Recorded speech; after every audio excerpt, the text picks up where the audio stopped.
Hello everyone.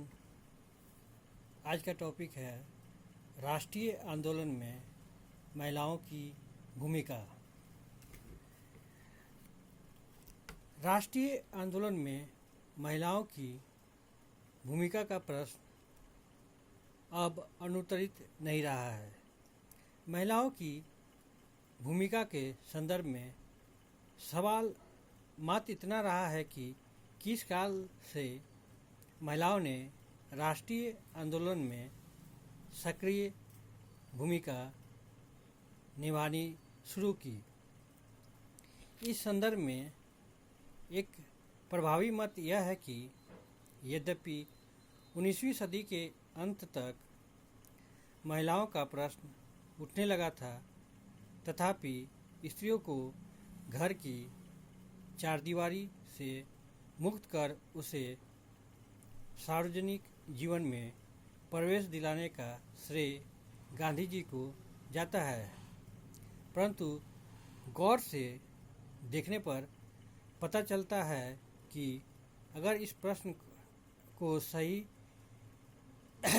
को यहीं पर समाप्त कर दिया जाए तो गांधी के आगमन से पूर्व सार्वजनिक जीवन में मौजूद स्त्रियों की भूमिका के साथ न्याय नहीं हो पाएगा।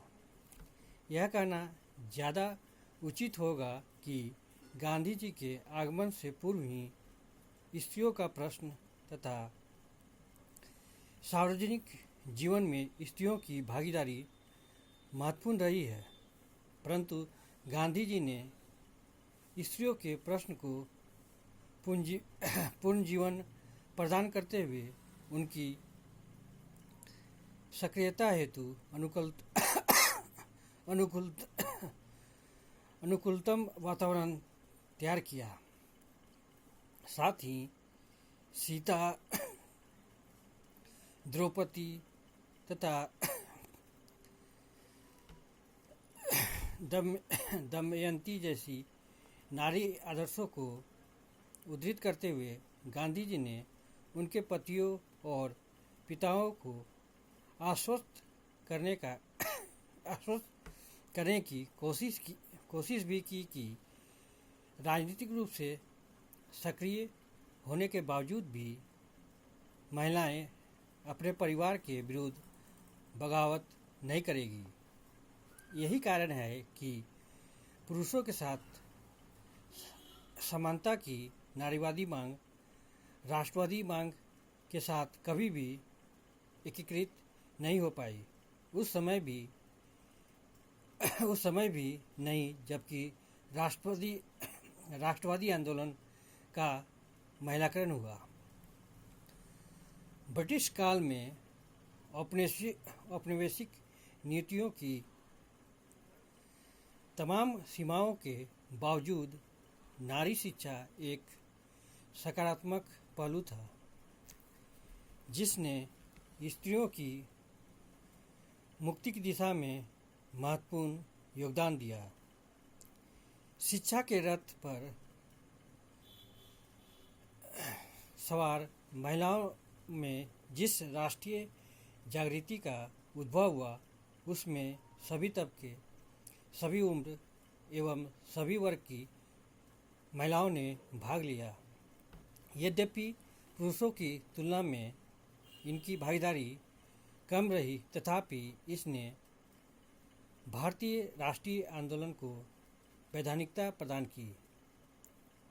इसने शासन करने के ब्रिटिश अधिकारों पर भी प्रश्न चिन्ह उपस्थित कर दिया। 19वीं सदी के प्रारंभ में ब्रिटिश सत्ता ने नारियों की निम्न सामाजिक स्थिति के उत्थान के प्रश्न से स्वयं को वैचारिक आधार पर जोड़कर औपनिवेशिक शासन के औचित्य को ढूंढने का प्रयास किया था, जहां शिक्षा, सामाजिक सुधार और महिलाओं के अधिकार के प्रश्न ने कुछ प्रगतिशाली महिलाओं की भागीदारी को सुनिश्चित किया, वहीं विदेशी शासन से देश को मुक्ति दिलाने के प्रश्न ने सभी वर्गों की रुचि को जागृत किया। राष्ट्रीय आंदोलन में महिलाओं की भागीदारी को दो चरणों में बांटा जा सकता है। पहला कांग्रेस की स्थापना से पूर्व तथा दूसरा कांग्रेस की स्थापना के पश्चात।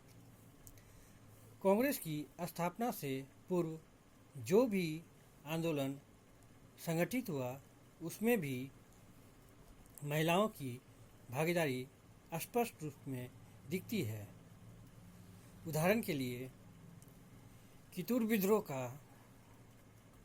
विद्रोह का नेतृत्व नारी चेन्नम्मा ने किया तो 1857 के सैनिक विद्रोह को रानी लक्ष्मीबाई तथा बेगम हजरत महल जैसी महिलाओं ने नेतृत्व प्रदान किया। इस काल के साहित्य में भी महिलाओं की भागीदारी का स्पष्ट रूप में वर्णन मिलता है। उदाहरण के लिए बंकिम चंद्र के आनंद मठ का भावात्मक उद्वेलन पैदा करने वाला अंश वंदे मातरम अर्थात अपनी भूमि की रक्षा का आह्वान, यद्यपि राजनीतिक आंदोलन में भाग लेने हेतु महिलाओं को किया गया आह्वान नहीं था, तथापि इसके द्वारा आदर्शोकृत स्त्रीत्व को राष्ट्रवाद से जोड़ने की कोशिश की गई थी। 1802 ईस्वी के इल्बर्ट बिल के प्रश्न पर बंगाली महिलाओं ने इसका समर्थन करते हुए वायसराय को पत्र लिखा था। भारतीय राष्ट्रीय कांग्रेस की स्थापना के पश्चात राष्ट्रीय आंदोलन में महिलाओं की भागीदारी को नया आयाम प्राप्त हुआ। 1889 ईस्वी में कांग्रेस के वार्षिक अधिवेशन में स्वर्ण कुमारी घोषाल नामक महिला उपन्यासकार तथा प्रथम महिला स्नातक एवं भारत की प्रथम महिला चिकित्सक कादम्बिनी गांगुली ने बतौर प्रतिनिधि भाग लिया। इसके बाद के अधिवेशनों में भी महिलाओं की पर्याप्त भागीदारी होती रही। कभी कभी विभिन्न संगठनों के प्रतिनिधियों के रूप में और अधिकांशतः पर्यवेक्षक के तौर पर इनकी भागीदारी सांकेतिक और प्रदर्शनमूलक रही है और इनके द्वारा सामूहिक गान और स्वागत गान जैसे कार्यक्रमों में शिरकत की गई। 1905 ईस्वी के पश्चात राष्ट्रीय आंदोलन में महिलाओं की भागीदारी की दो प्रवृत्तियां विकसित हुई, जिनमें एक तो मुख्यधारा के साथ जुड़ी हुई थी तथा दूसरी क्रांतिकारी आतंकवाद तथा वामपंथी विचारधारा के निकट थी। 1905 ईस्वी में बंगाल विभाजन के विरोध में हुए स्वदेशी आंदोलन बंगाल के भीतर महिलाओं की भागीदारी की दृष्टि से महत्वपूर्ण रही। इस आंदोलन में शामिल महिलाओं ने आंदोलन के समर्थन में प्रदर्शन के साथ स्वदेशी वस्तुओं की खरीदारी कर इस आंदोलन को नया आयाम प्रदान किया। इसी समय नन्नीवाला जैसे महिलाओं ने क्रांतिकारी संगठन की सदस्यता लेकर क्रांतिकारी गतिविधियों, शस्त्रों तथा क्रांतिकारियों को संरक्षण देने का कार्य किया। स्वदेशी आंदोलन के प्रति सहानुभूति रखने वाली इन बंगाली महिलाओं के क्रियाकलाप कांग्रेस द्वारा प्रदत्त भूमिका से भिन्न थे। स्पष्ट है कि बंगाल विभाजन विरोधी आंदोलन में महिलाओं की भूमिका पुरुष के समान नहीं रही, बल्कि उन्होंने राजनीतिक गतिविधियों को छुपाने की अपनी संरक्षणवादी पारंपरिक भूमिका को निभाया। मैडम कामा ने विदेशी धरती पर भारतीय राष्ट्र की अवधारणा को मूर्त रूप देते हुए इसके प्रतीक में राष्ट्रीय झंडा फहराया। 1907 में सूरत कांग्रेस के पश्चात तथा 1909 के पार्लियामेंटो रिफॉर्म के कारण विभाजित हो चुके राष्ट्रीय आंदोलन को गति प्रदान करने में एनी बेसेंट नामक आयरिश महिला की व्यापक भूमिका रही। उन्होंने स्वशासन की मांग करते हुए होम रूल लीग आंदोलन प्रारंभ किया, जिसने राष्ट्रवादी आंदोलन को नई दिशा प्रदान की।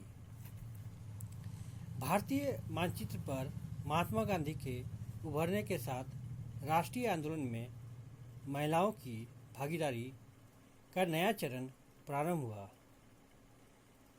राष्ट्रीय आंदोलन में महिलाओं की भागीदारी सुनिश्चित करने के लिए गांधी जी ने पौराणिक कथाओं का भी सहारा लिया, जिनमें ब्रिटिश शासकों की तुलना रावण से की गई, जिसने भारत माता रूपी सीता का अपहरण कर लिया था। पौराणिक आदर्श चरित्रों को उद्धृत करते हुए गांधी जी ने बाद में उनके पुरुष सहयोगों को भी आश्वस्त करने का काम किया कि राजनीति में उनकी भागीदारी का मतलब सामाजिक एवं पारिवारिक मर्यादा के प्रति उनका विद्रोह नहीं है। गांधी जी के द्वारा उच्च नैतिक आदर्शों पर जोर दिए जाने के कारण वे निश्चित थे कि घर से बाहर निकलकर राजनीति में भाग लेने के क्रम में महिलाएं सुरक्षित और संरक्षित होंगी। आंदोलन के लिए गांधी जी द्वारा अपनाई गई अहिंसा और सत्याग्रह की व्यापक रणनीति ने भी महिलाओं की व्यापक भागीदारी को संभव बनाया और राष्ट्रीय आंदोलन को जन आंदोलन में परिणत कर दिया। गांधीवादी आंदोलन के प्रत्येक चरण में इस बात पर आवश्यक बल दिया गया कि महिलाओं की भागीदारी के बगैर आंदोलन में संपूर्णता नहीं आएगी। कांग्रेस ने 1921 में 6 से 13 अप्रैल वाले सप्ताह को सत्याग्रह सप्ताह घोषित किया तथा अपील की कि राजनीति में रुचि रखने वाली महिलाएं सभा को आयोजित कर कांग्रेस के प्रति अपने समर्थन का इजहार करें। इस तरह के एक सम्मेलन में सरोजिनी नायडू के नेतृत्व में स्वतंत्र महिला संगठन राष्ट्रीय स्त्री संघ की स्थापना की गई। C.R. दास की बहन उर्मिला देवी ने महिलाओं की एक सभा को आह्वान किया तो उनकी पत्नी बसंती देवी ने खादी वस्त्र का प्रचार प्रसार किया। गांधी जी के अपील ने मध्यवर्गीय महिलाओं को भी जागृत करने का काम किया। गांधी जी की सभा में सर्वाधिक चंदा महिलाओं के आभूषण के रूप में ही होता था। सविनय अवज्ञा आंदोलन तक आते आते महिलाओं की राष्ट्रीय आंदोलन में भागीदारी का स्तर काफ़ी बढ़ गया। इस दौरान महिलाओं की भागीदारी में गुणात्मक तथा परिणात्मक भिन्नता आई। इस दशक में महिलाओं के शारीरिक कमजोरी संबंधी जीव विज्ञान शास्त्री मिथक टूटा और क्रांतिकारी गतिविधियों जैसे हिंसक कार्यों में महिलाओं की प्रत्यक्ष भागीदारी हुई। 1930-32 के दौरान महिलाओं द्वारा किए गए पिकेटिंग और विरोध प्रदर्शनों ने देशी तथा विदेशी प्रेस का ध्यान भी खींचा। धरसान नामक नमक भंडार पर सरोजिनी नायडू के नेतृत्व में महिलाओं ने जो अदम्य वीरता दिखाई, उसका नमन वेब मिलर नामक अमेरिकी पत्रकार ने भी किया। बंगाल की महिलाओं ने गांधीवादी आंदोलन में भागीदारी के बजाय क्रांतिकारी आतंकवादी कार्यों में ज़्यादा नाम कमाया। प्रीतिलता वाडेकर तथा कल्पना दत्त ने इन महिलाओं का प्रतिनिधित्व किया। क्रांतिकारी आंदोलन में भाग लेने वाली अधिकांश महिला छात्र थी। दिसंबर 1931 ईस्वी में शांति तथा सुनिधि चौधरी नामक बहनों ने स्टीवेंस नामक मजिस्ट्रेट की हत्या उस समय कर दी जब वह उनके द्वारा दिए गए प्रतिवेदन को पढ़ रहा था। बीना दास आदि युवतियाँ भी इसी की एक कड़ी के रूप में थी। मद्रास में महिलाओं की राजनीतिक भागीदारी बम्बई तथा बंगाल की तुलना में कम रही। महिलाओं ने पिकेटिंग तथा विरोध प्रदर्शनों में भाग लिया, लेकिन यहाँ की महिलाओं ने क्रांतिकारी आतंकवाद की तरफ रुचि नहीं दिखाई। इन्हें हिंसक पुलिस दमन का शिकार भी नहीं होना पड़ा, परंतु पूरे देश में मद्रास के महिलाओं की गिरफ्तारी प्रथम राजनीतिक महिला गिरफ्तार थी, जब मार्च 1931 ईस्वी में नमक कानून भंग करने के जुर्म में राजगोपालाचारी के साथ रुक्मणी लक्ष्मीपति को गिरफ्तार कर लिया गया। उत्तर भारत में इलाहाबाद, लखनऊ, दिल्ली तथा लाहौर की महिलाओं ने जन प्रदर्शनों में भाग लिया और उन लोगों को हतप्रभ कर दिया जो सम्मानित महिलाओं को गलियों में बिना पर्दे के देखने के लिए आदि नहीं थे। उत्तर भारत के महिला आंदोलन का नेतृत्व कुछ विशिष्ट परिवारों से उभर कर आया, जैसे नेहरू तथा जोशी परिवार। इलाहाबाद में नेहरू परिवार की महिलाएं घर घर जाकर महिलाओं से आंदोलन में शामिल होने का आग्रह करती थी। स्वरूप रानी नेहरू तथा कमला नेहरू ने महिलाओं को राष्ट्रीय आंदोलन में भाग लेने का भावनात्मक आह्वान किया।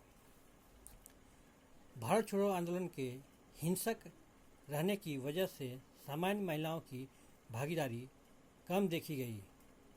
कांग्रेस की पहली पंक्ति के नेताओं की गिरफ्तारी के बाद अरुणा आसापल्ली ने आंदोलन को नेतृत्व प्रदान किया।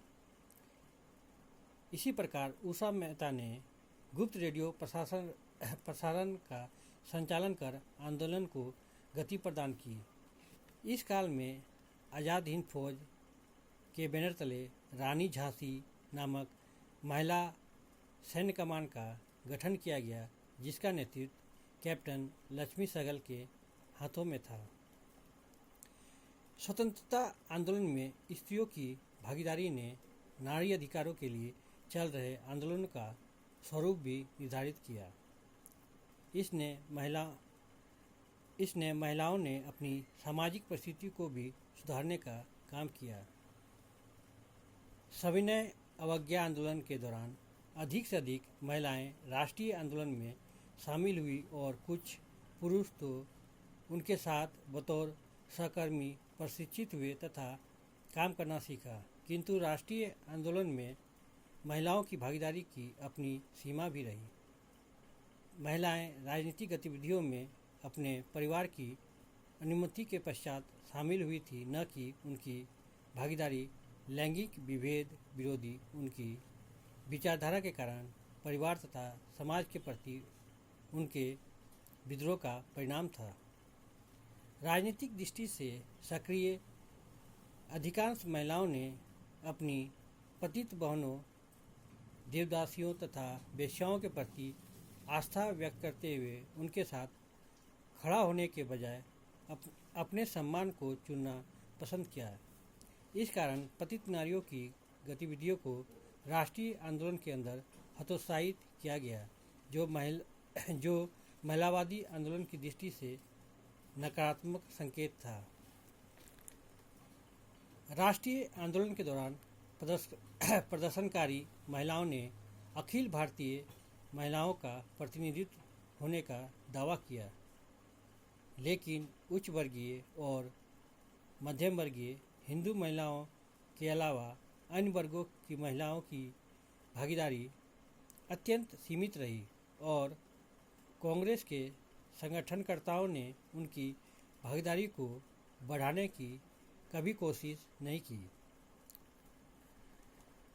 उपयुक्त सीमाओं के बावजूद राष्ट्रीय आंदोलन में महिलाओं की व्यापक भागीदारी रही और इसका प्रभाव स्वतंत्र भारत में महिलाओं की सामाजिक, राजनीतिक, धार्मिक एवं आर्थिक स्थिति पर पड़ा और स्त्रियों की संवैधानिक समानता भी प्रदान की गई। इन्हीं शब्दों के साथ मैं अपने टॉपिक को यहीं विराम देता हूँ। अगर आप लोग को इस टॉपिक संबंधित कोई भी प्रश्न पूछना हो तो आप कमेंट बॉक्स में जाके अपना प्रश्न पूछ सकते हैं। Thank you. जय हिंद।